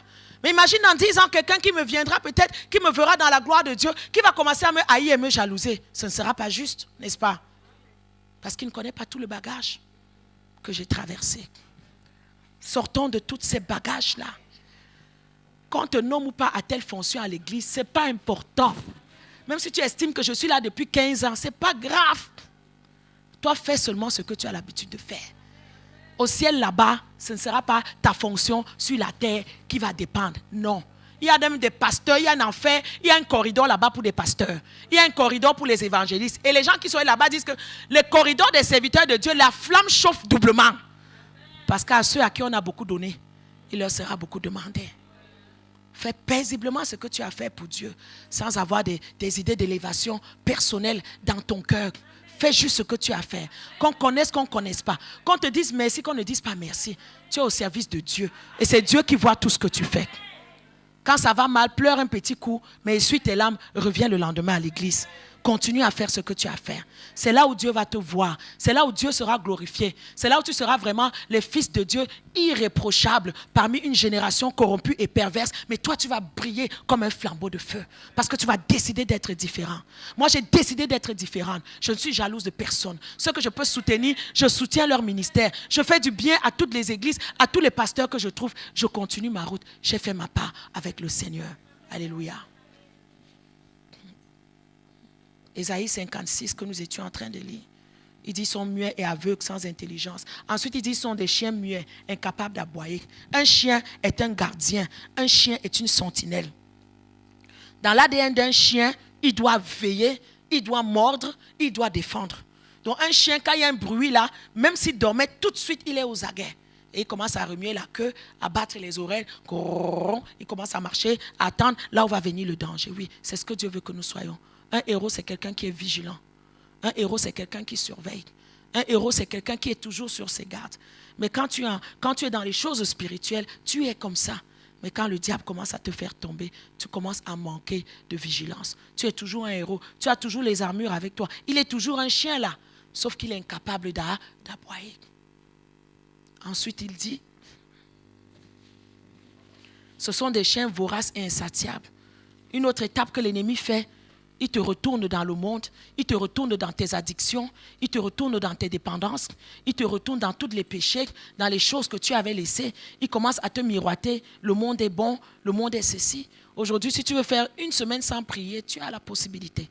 Rien que la télévision, il y a des milliers de chaînes. Tu peux zapper 24 heures sur 24 sans t'ennuyer, sans compter l'Internet, n'est-ce pas? Sans compter tout ce que le diable a créé pour nous isoler des choses de Dieu. Moi, j'appelle notre génération la génération AI, n'est-ce pas? Voilà, tout est AI aujourd'hui. iPad, iTunes, iPhone. Il y a encore i quoi? iPhone, iPad, iTunes. Il y a d'autres i que j'oublie. Donc, c'est la génération moi. I en anglais, c'est me, myself, ego. Moi. Mon pad, mon tune, iTunes, n'est-ce pas? Voilà, I. C'est cette génération. I. Tout tourne autour de toi. Alléluia. Il dit suivre chacun leur intérêt. Mais quand tu es en haut avec le Seigneur, c'est les intérêts du Seigneur qui comptent. Mais quand tu tombes comme un héros, ce ne sont plus les intérêts de Dieu, mais ce sont tes propres intérêts. C'est là où Ruth a dit non, pas les intérêts de Moab, mais les intérêts d'Israël. Je vais me marier en Israël, je vais suivre la lignée juive de mon mari, j'y donnerai les enfants. Alléluia. Psaume 76, verset 6, il dit, ils ont été dépouillés. Ces héros sont pleins de courage, mais ils se sont endormis de leur dernier sommeil. Ils n'ont pas su se défendre, ces vaillants hommes. Donc récupère tes armures ce matin, sors de ton sommeil et lève-toi comme ce gardien. Lève-toi comme une sentinelle, lève-toi comme un héros pour se défendre. Allons dans 1 Samuel 16, nous allons voir l'exemple de David, un héros que toute sa vie, les circonstances, les personnes ont toujours voulu le cacher pour qu'il ne brille pas. Parce que le diable savait qu'il était la solution aussi pour sa génération. Dieu dit à Samuel, 1 Samuel 16, verset 1, arrête de pleurer sur Saül. Je l'ai rejeté afin qu'il ne règne plus sur Israël. Va chez Isaïe Bethlémite. J'ai vu parmi ses fils celui que je désire pour roi. Alors voici Samuel qui arrive. On lui présente Eliab. Il voit Eliab avec les muscles et les pectoraux. Il dit waouh, sûrement c'est lui. Dieu dit ne prends pas garde à l'apparence ni à la hauteur de sa taille car je l'ai rejeté. Sors des bagages des apparences. Alléluia. Aujourd'hui, le corps de Christ, même les hommes de Dieu, nous faisons beaucoup semblant. Nous sommes devenus vraiment spécialistes à l'art de faire semblant. Mais Dieu nous demande de sortir des bagages des apparences. Toutes les énergies que tu vas prendre pour montrer à l'église que tu es spirituel, tu vas vouloir sauter plus que tous, te rouler par terre. C'est trop d'énergie pour rien. Prends cette énergie-là, cherche réellement la face de Dieu. Cherche réellement, pas comme il a dit à Timothée, ils ont l'apparence de la piété, mais au fond, ils rejettent ce qui en fait la force. Au fond, ils ne prient pas assez. Au fond, ils ne gênent pas assez. Aujourd'hui, à l'église, il y en a qui se spécialisent le dimanche, toute la semaine. Il va réfléchir comment faire pour montrer aux gens ce qu'il n'est pas. Alléluia. Bon, moi je suis une personne assez relaxe. Je ne suis pas parce que je suis pasteur, dès que je te vois, alléluia, amen, non, pardon. Il y a des gens là, c'est toujours alléluia, amen. Tu téléphones, bonjour mon frère, j'étais sur la montagne. Je demande pourquoi tu es... Je demande toujours, pourquoi tu es descendu? Parce que quand tu vas à la montagne, tu es supposé fermer ton téléphone. Donc si tu es réellement à la montagne, et on t'appelle, tu ne dois même pas recevoir le coup de fil. Parce qu'il veut toujours te montrer qu'il est en prière. Il veut te montrer à la limite, il dort avec le Seigneur. Quoi. J'étais sur la montagne. Un jour, j'ai demandé, papa, pourquoi tu es descendu? Déjà, quand tu vas à la montagne, tu fermes tout. Voilà. Il y a des gens comme ça à l'église. Quand ils parlent en langue, leur parler en langue peut déchirer le ciel. Mais au fond, tu regardes leur vie, c'est le mensonge, c'est la manipulation. Il n'y a rien de spirituel. Il y en a comme ça que j'ai détecté à notre église. Je les connais, je les vois très bien. Alléluia. C'est sur la montagne. Je dis, pourquoi tu es descendu? Reste là-bas. C'est tout. Alléluia. Voilà. On sort des bagages, des apparences, de vouloir qu'on se passe pour ce qu'on n'est pas. Et un autre vient, il dit, waouh, Abinadab, Dieu dit non. Shama, non. Écoute-moi, c'est un étranger qui rentre dans la maison de quelqu'un qui lui demande, est-ce que ce sont là tous tes enfants? C'est pas normal. Tu me dis aujourd'hui, tu as été rejeté. Quel haut degré de rejet que ton propre père ne te met pas dans la liste de ses enfants. Ah non, il y a encore un. Ah oui, c'est vrai, au fait, il n'existait même pas dans sa maison. On l'avait caché dans la brousse, dans les bergeries avec les bœufs, les vaches qui puent. Il n'avait pas de place. D'abord, un berger, là, c'est quelqu'un qui sentait mauvais. Lui, là, si on lui demande de venir, le temps qu'il se lave, ça va lui prendre au moins 3 heures de temps pour se désinfecter. Donc, c'est trop long que les autres viennent ici, là. Waouh! Tu sais quoi? Il a dit, je ne partirai pas d'ici tant que tu ne l'amènes pas. Je viens dire à quelqu'un ce soir, Dieu ne t'abandonnera pas dans ton fossé. Dieu ne t'abandonnera pas dans ta captivité. Il est dans le puits avec toi. Il attend que tu te tournes, que tu dis, Seigneur, je suis faible. Prends ma main et rends-moi fort. Voilà David qui est venu. Dieu lui dit, c'est lui. Répète encore ce soir, c'est moi. Je suis la solution. Je suis le héros. Alléluia. Et Samuel prend la corne d'huile. Dans 1 Samuel 10, quand c'était Saül, la Bible dit quoi? Il a pris une fiole. Mais là, il a pris une corne. Fiole, là, ça peut être un récipient en verre, en plastique, quelque chose qui peut être détruit, quelque chose de temporaire, pour un règne qui n'allait pas durer. Mais une corne, un animal a été tué, le sang a coulé, une corne a été arrachée pour un règne qui allait être permanent. Donc d'abord, les deux onçons d'huile étaient différentes. Mais est-ce que maintenant qu'on a versé l'huile sur David, spirituellement, il était déjà roi sur Israël. Saül n'était plutôt là que par formalité. Bon, mais maintenant, écoute la suite de l'histoire. Après cette majestueuse huile d'onction, l'esprit de l'Éternel se retira de Saül. Il fut agité par un mauvais esprit. Il dit, voici un mauvais esprit qui t'agite. Cherche un homme qui sache jouer de la harpe. Quand le mauvais esprit de Dieu sera sur toi, il va jouer, tu seras soulagé. Trouvez-moi. Quelqu'un dit, ah, j'ai vu un fils d'Isaïe, Bethléemite. Écoute bien le CV de David. Il sait jouer. C'est un homme fort. C'est un vaillant. C'est un guerrier qui parle bien, qui est d'une belle figure. Et l'Éternel est avec lui. Dans tout ce CV-là, Saül a seulement enregistré qu'il sait jouer. Voilà David avec l'onction royale, qui est dans la maison de Saül comme un esclave. Alléluia. Voilà. Sors des bagages de l'insoumission par rapport envers tes autorités. Sors des bagages de ne pas attendre patiemment le temps de formation. Alléluia. Voilà. Oui, il avait reçu l'onction. Oui, spirituellement, il était roi. Mais attention, il n'était pas encore formé. C'est maintenant là où son ministère commençait. Mais ça commençait avec la formation. Et Dieu ne joue pas avec la formation. Quand je vois la jeune génération aujourd'hui, il fait 1-2 ans dans une église, on doit lui donner le micro. Je rigole. Et beaucoup sont séduits comme ça. Quelqu'un va venir ouvrir une église à Mons. Oh, tu es là-bas. Oh, je suis là-bas depuis 5 ans. Et subitement, il va avoir une prophétie qu'on ne te reconnaît pas. On ne reconnaît pas ton onction. Viens dans mon église. C'est pas comme ça. Hein? Avec Dieu, hein, le temps de formation est souvent même plus long que le temps où tu vas exercer ton ministère. Dieu a pris 30 ans pour former Jésus pour un ministère qui n'a duré que 3 ans. Il a pris 80 années avec Moïse. Plus de 17 ans avec David et Joseph. Aujourd'hui, après 1 an, on exerce le droit du micro. Non. Voilà l'onction royale. Mais il allait être un esclave. Il allait être soumis sous le roi, sous Saül. Et jusqu'à là, on n'entend pas David qui parle. Hein. Tout ce qu'on dit à David de faire, David fait. Là où Dieu l'amène, il part. Il se soumet. Sortons des bagages d'être impolis envers les autorités. Aujourd'hui, les chrétiens, je ne sais pas quel droit ils pensent avoir pour mépriser les serviteurs de Dieu. La Bible dit qu'il soit bon ou qu'il soit méchant, soumets-toi. Qu'il soit aveugle, boiteux, borgne, manchot, ce n'est pas ton problème. Quand l'huile a été versée, nous devons nous soumettre. Je me souviens de notre pasteur en Angleterre, il faisait des miracles. Mais tu sais quoi? Tous les dimanches, il y avait une grosse, énorme chaise roulante. Sa fille était couchée avec toutes sortes de tuyaux qui lui entraient partout. Dieu utilisait cet homme pour faire des exploits envers tout le monde. Mais sa propre fille, en chaise roulante, elle est décédée. Alléluia. Voilà. Arrêtons cette mentalité dans nos églises de mesurer l'onction de Dieu en son serviteur par rapport au nombre de membres. Comme il n'y a pas beaucoup de gens à l'église, l'église est petite, Dieu n'est pas là. Et là où il y a des grandes églises, Dieu est là. Non, je suis désolé. Dieu est là où il y a les grandes églises, mais tu sais quoi? Il y a beaucoup qui pactisent avec l'ennemi, qui ont des grandes églises parce qu'ils sont allés pactiser avec le diable. Alléluia.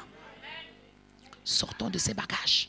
Ne juge jamais l'onction. Quand l'huile a été versée sur quelqu'un, l'huile a été versée. Ce qui se passe après, ce n'est pas ton problème. C'est lui et c'est Dieu. Il y a cette mentalité de mépris aujourd'hui qu'on a envers nos pasteurs. De mépris, on se croit supérieur, on se croit mieux. Non. Dieu lui-même a dit, confie-toi à moi, tu seras seulement affermi. Mais confie-toi à mon serviteur, c'est là où tu réussiras. Que tu le veuilles ou pas, ta réussite est entre les mains de ton pasteur. Tu sais quoi? Quand Anne a souffert de stérilité pendant longtemps, Anne et Pénina, j'ai ce DVD, le mystère du temple, écoute-le.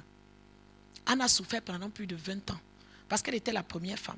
Et la Bible à l'époque disait la parole, c'est après un certain nombre d'années de stérilité, tu peux prendre une deuxième femme. Voilà Pénina qui s'installe.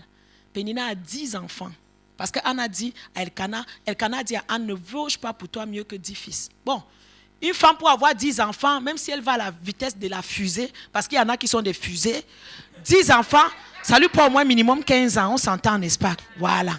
Bon, donc quand tu lis bien cette histoire, Anne a souffert pendant plus que 20 ans. Mais tous les ans, Anne allait au temple, hein, et rien n'a changé.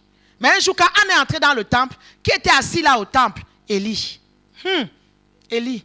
Si on parle des serviteurs, toi aussi tu te présentes. On connaît ton histoire. Déjà, tu es gros, tu es vieux, tu es aveugle, tu n'as plus de vision. Tes fils là, ils couchent avec les femmes à la porte du temple. Ils mangent les sacrifices. Élie était la dernière personne qui pouvait dire quelque chose à Anne. Déjà, même pour clôturer le tout, il a même cru qu'elle était ivre. Alléluia. Mais tu sais quoi? Peu importe tout ce que les hommes voyaient qu'il était, c'est lui qui avait la solution. C'est lui qui avait la parole dans la bouche. C'est lui qui a libéré la destinée de Anne. Ne fais plus jamais cette erreur. J'ai prêché ce message en Afrique du Sud. Moi, je suis une prophétesse. Je n'ai pas besoin de savoir ce qui se passe dans une église. Je parle ce que Dieu me dit de parler. J'avais prêché le message de Anne et Pénina. Je ne savais même pas ce que je disais. À la fin du culte, c'était une grosse église de plus de 2000 personnes. Je voyais les gens venir se coucher à l'hôtel. Il n'y a qu'en Europe qu'on ne vient pas se coucher à l'hôtel de Dieu pour se repentir. Tellement nos habits sont bien cirés. Voilà. Je voyais les gens venir se coucher par terre. Finalement, toutes les chaises étaient vides. Les femmes venaient pleurer, me tenir mes pieds. Je dis, qu'est-ce qui se passe dans cette église? J'ai fini, je me suis assise à côté de l'homme de Dieu, du bishop. Il m'a regardé avec 2 larmes dans les yeux. Il a serré ma main. Il m'a dit, thank you. Je ne comprenais rien. À la fin, toutes les offrandes qu'on a mis dans le panier, on m'a donné. J'ai dit merci, je suis parti ma part. On a tout donné, on n'a même pas compté. Donné. Donc ils étaient tellement bénis. Je suis rentré, je comptais. $2000. J'ai dit, Seigneur, je ne sais pas ce que j'ai dit, mais merci, merci. J'ai pris mon pain, je suis parti. C'est le soir. Je suis chez la dame chez qui j'habitais. Elle veut dire, maman, tu ne sais pas ce que tu as fait aujourd'hui. Je lui dis, d'habitude, je ne sais pas ce que je fais, mais explique-moi un peu. Tout ce que je sais, c'est que ça m'a donné $2000 US et je vous remercie infiniment. Qu'est-ce que j'ai fait? Elle me dit, la fille du bishop de 27 ans est tombée enceinte sans être mariée. Ça fait un gros scandale à l'église. Bishop n'en parle pas. Sa femme n'en parle pas. Comment il peut nous prêcher la parole et sa fille reste tombée enceinte?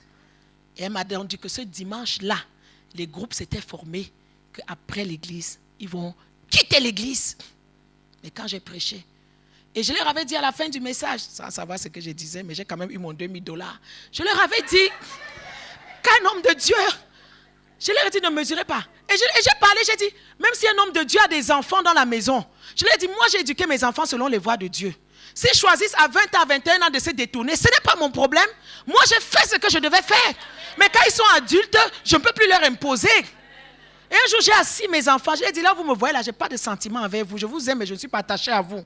Je vous ai éduqué dans les voies de Dieu. Si demain, vous décidez d'aller dans les centres sociaux, les prisons, les ceci, moi, là, comme moi, vous allez me voir en train d'aller vous chercher. Vous perdez votre temps. Je viendrai vous chercher nulle part. Je vais continuer à voyager, à servir mon Dieu.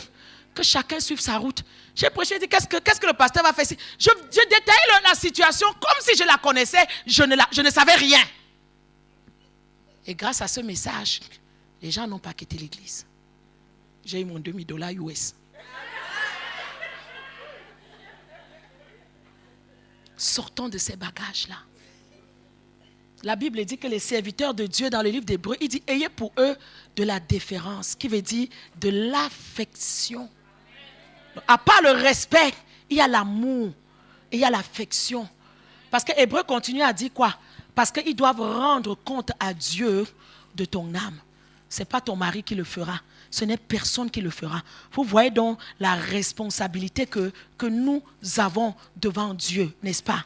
Et le Seigneur dit en disant quoi? Qu'il en soit ainsi, afin qu'il le fasse avec joie et non en gémissant. Ce qui ne vous serait d'aucun avantage.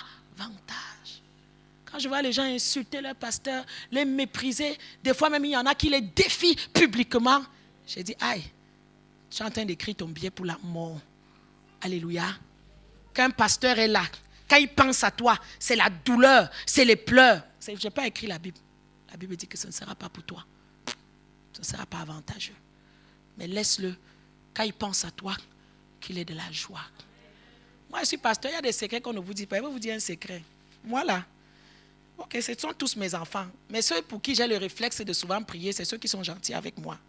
Ceux qui me torturent là, vraiment, Même quand je prie pour eux, ok, au nom de Jésus. Non, écoutez, nous sommes des êtres humains. Alléluia. Voilà.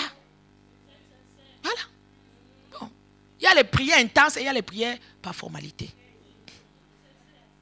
Il y en a qui sont à l'église, leur mission, c'est de torturer leur pasteur. C'est de s'assurer que chaque semaine, le pasteur va se rappeler de la dernière torture qu'il a donnée. Sors de ces bagages-là. Ce ne sera d'aucun avantage. Aucun. Même si ton pasteur a la plus petite église de Monceau, ça ne fait rien.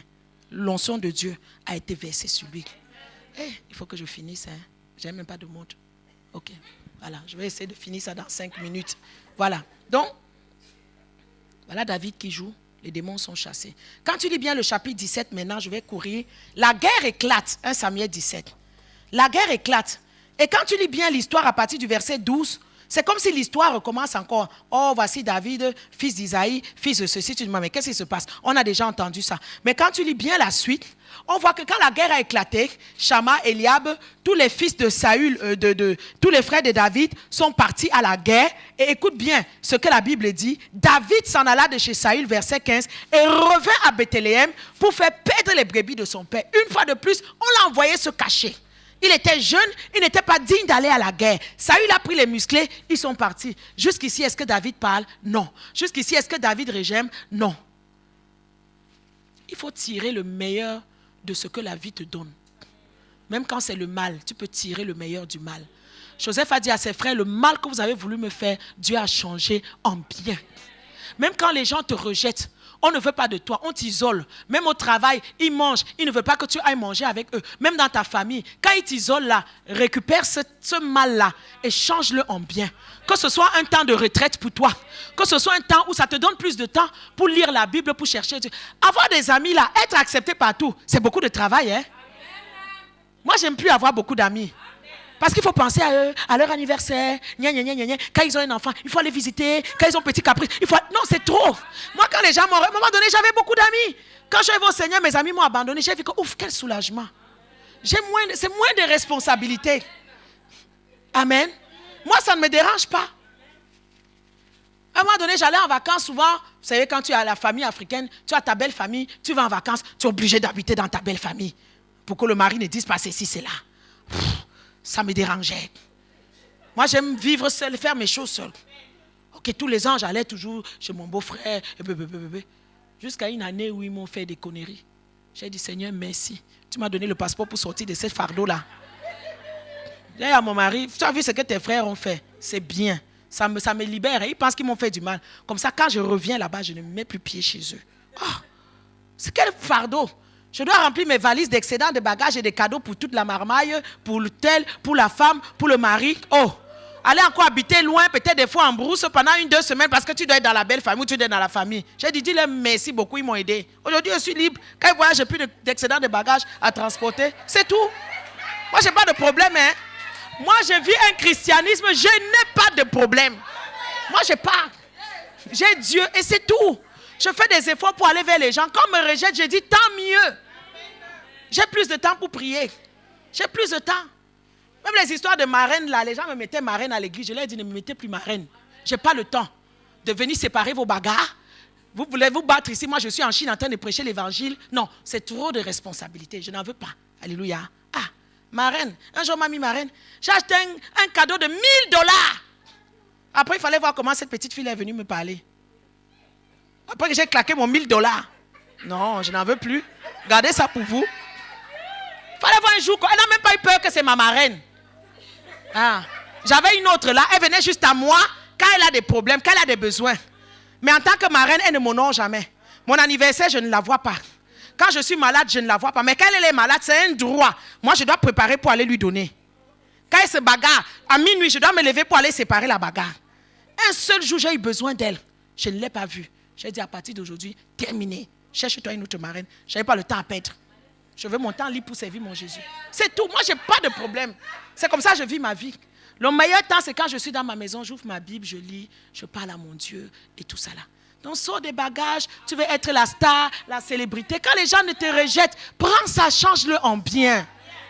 David, tout ce temps qu'on le jetait dans la brousse là, oh, David écrivait les psaumes, David priait, David cherchait l'onction, David cherchait la face de Dieu, la présence de Dieu se manifestait. David savait qu'un jour, son jour arriverait. Sache aujourd'hui qu'un jour, ton jour va arriver. Mais quand ton jour va arriver, est-ce que tu vas être prêt? Souvent, nos jours arrivent après tant de souffrances, mais nous ne sommes pas prêts. Parce que dans des temps de rejet et de cachette, on prenait le téléphone, on se bagarrait avec tout le monde, au lieu de chercher la face de Dieu, au lieu de lire la parole de Dieu. Mais un jour, son père lui a dit, va donner à manger à tes frères. Ah, David a pris la nourriture. Il est parti. Quand il a entendu Goliath raconter ces bêtises-là, il a compris que c'est pour ce jour-là, que toutes ces années en brousse-là, il était prêt. Et les gens étaient étonnés de son assurance. David a dit, en tout cas, c'est parce que le lion ne peut pas parler. Hein. L'ours là ne peut pas témoigner. S'ils pouvaient parler, ils allaient venir vous dire ce qui se passe là-bas quand nous sommes ensemble là-bas. Ils allaient me dire. David a su que c'était le jour. Mais regarde encore ce qui s'oppose à lui. Eliab vient, je connais ta malice. La malice de ton cœur, c'est pour nous espionner. La Bible dit que David a tourné le dos. Qui était Eliab? S'il a terrassé le lion, s'il a terrassé l'ours, qui était Eliab? Personne. Mais tu sais quoi? David a compris que Eliab était une fausse bataille. Il faut discerner les fausses batailles. Souvent, vous dépensez trop d'énergie pour des choses inutiles qui n'ont rien à faire. Tu passes ton temps au téléphone à te battre. Je vois des femmes, pasteur, je soupçonne que mon mari a une maîtresse dehors. Je vais le surveiller. Elles sont devenues spécialistes à vérifier les textos, les messages, à fouiller les poches. Tu peux surveiller un homme? Pourquoi tu perds ton temps? Tu peux pas surveiller un homme. Au lieu de prier, elles sont les coups partout. Elles sont devenues des inspectrices Colombo. Elles espionnent partout. Non. Arrête les fausses batailles. Pendant que tu es en train de te batailler là au quartier, ton enfant, on est en train de l'entraîner à prendre la drogue. On est en train d'entraîner ta fille dans la prostitution. Mais tu es là dans les fausses batailles. Alléluia. Moi, mon mari là, qui monte et qui descend, il m'appartient. Mon mari, c'est un mari d'alliance. Quand j'ai demandé à Dieu un mari, il m'a dit, paye, donne le vœu à l'église, donne $500. Je me suis fâché, j'ai dit à Dieu, tu donnes aux autres les maris gratuits, quand c'est moi, je dois payer. Ok. J'ai donné mon $500, j'ai payé. Moi, il dit toujours que je l'ai doté chez Dieu. Voilà. Il peut aller en Chine, au Japon, en Australie. Moi, commencer à chercher quelqu'un, jamais. Il va venir me trouver là, il m'a laissé là. Alléluia. Voilà. Arrête les fausses batailles. Ne dépense pas tes énergies. David a dit, Eliab, pardon, j'ai un rendez-vous plus grand. Il s'appelle Goliath. Et pour couronner le tout, Saül lui dit, prends mon armure, prends mon casque, prends mon ceci. David a essayé, il a dit, je n'ai pas testé. Qu'est-ce que ça veut dire? Quand tu vas réaliser que tu es un héros, tu vas sortir de toutes sortes de complexes d'infériorité. Et tu retourneras au champ de bataille tel que tu es, tel que Dieu t'a créé avec tes dons et tes talents. Aujourd'hui, on passe notre temps à envier le don chez l'autre, mais tu ne vois pas ce que Dieu a mis en toi. Tu ne peux pas être moi, je ne peux pas être toi. Nous sommes un corps et chacun a sa place. Sors de envier comme l'autre passe devant. Oh, c'est plus glorieux. Peut-être que moi, que Dieu appelle à genoux dans ma chambre toute seule à l'intercession. Non. Le Saint-Esprit distribue les dons comme il veut. Ne te compare plus à personne à l'église. N'envie pas le don de l'autre, non. Au contraire, si l'autre a un don que tu n'as pas, va vers lui. Il peut compléter ce que tu n'as pas. Nous allons nous lever ce soir. Tu vas réaliser là où tu es tombé comme un héros. Tu vas réaliser là où tu as déposé tes armes. Là où Dieu a besoin de toi, mais tu n'es pas là. Parce que tu es trop concentré sur toi. Mais Dieu a besoin de toi. Ta famille a besoin de toi. Toi, tu connais le Seigneur. Ton mari ne connaît pas le Seigneur. Il a besoin de toi. Ta femme ne connaît pas le Seigneur. Elle a besoin de toi. Tes enfants ont besoin de toi. Tu ne peux plus vivre centré sur toi-même. Mais tu es un héros. Sors de toutes ces choses-là.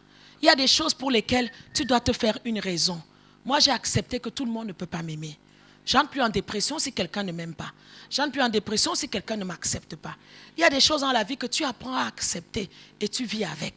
Tu ne vas pas rentrer dans le cœur de quelqu'un, le forcer de t'aimer. Et tu ne vas pas non plus dépérir parce que les gens ne t'aiment pas. Apprends à t'aimer d'abord toi-même.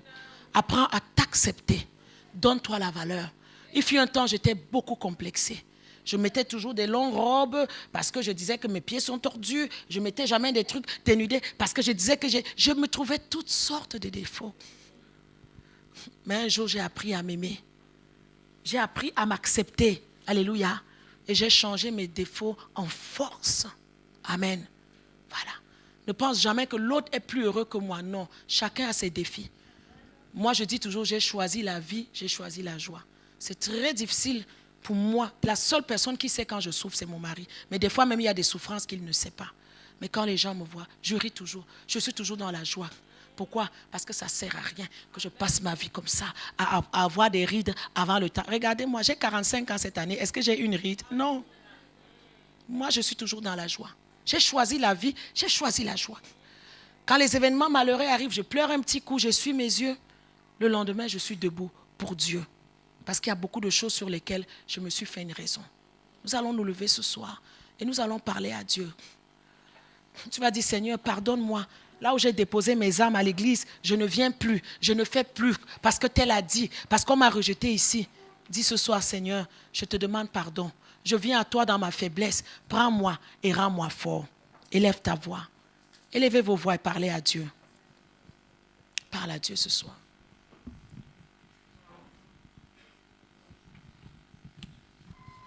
Aide-moi, Seigneur. Aide-moi au niveau de mes émotions.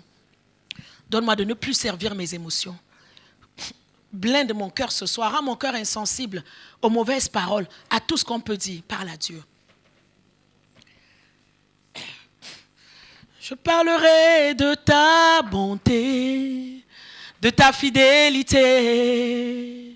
Je dirai tout haut, tout haut, tout haut, ce que tu as fait pour moi. Je proclamerai la gloire de ton nom. Je parlerai de ta bonté, de ta fidélité, Yahweh. Je dirai tout haut, tout haut, tout haut, ce que tu as fait pour moi. Je proclamerai la gloire de ton nom. Tu m'avais dit de voir ta bonté. Je n'ai pas hésité. Je t'ai vu plus haut, plus haut, plus haut. Tu m'avais dit de ta fidélité. Seigneur, vraiment tu m'as étonné. Je parlerai de ta bonté, de ta fidélité.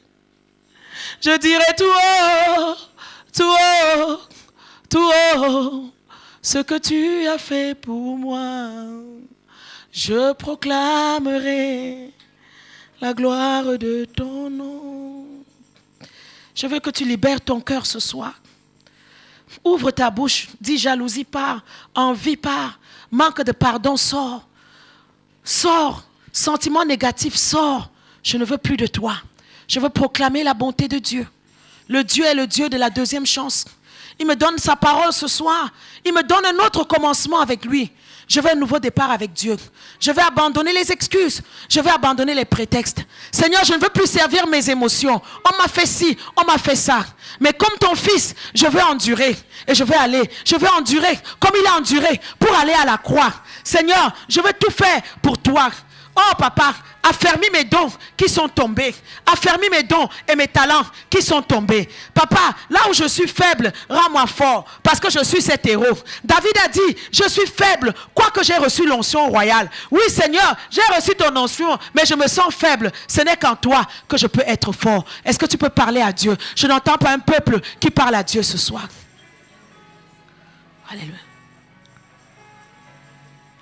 Je parlerai de ta bonté, de ta fidélité. Je dirai tout haut, tout haut, tout haut, ce que tu as fait pour moi. Je proclamerai la gloire de ton nom.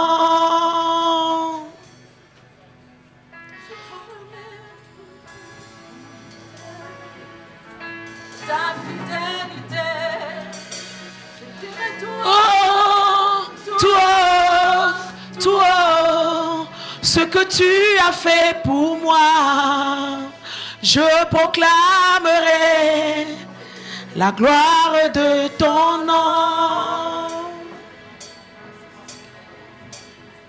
Je parlerai de ta bonté. Quand Jésus a ressuscité, les disciples étaient cachés dans une chambre parce qu'ils avaient peur. Jésus est venu, il a dit, recevez la paix, recevez le Saint-Esprit. Je vais prier pour toi ce soir qui veut reprendre tes armes, mais tu as besoin du Saint-Esprit.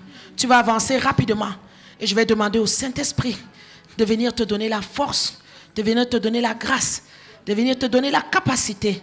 Un héros, oui, tu vas traverser des souffrances, mais avec le Saint-Esprit, tu ne te limiteras pas à tes souffrances. Tu seras toujours capable de voler plus haut avec lui. Tu viens rapidement, je vais prier pour toi.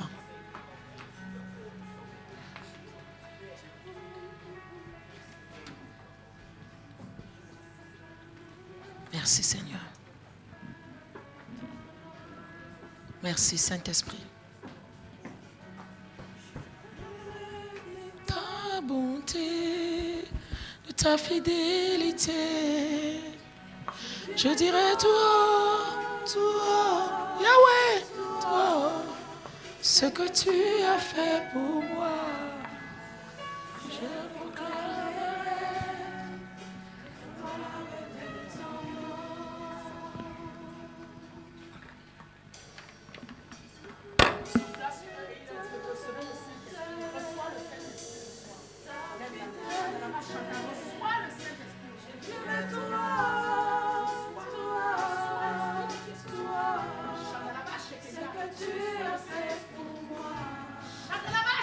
Lève-toi dans l'intercession.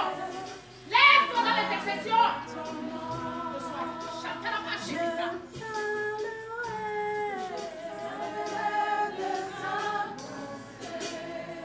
Saint-Esprit,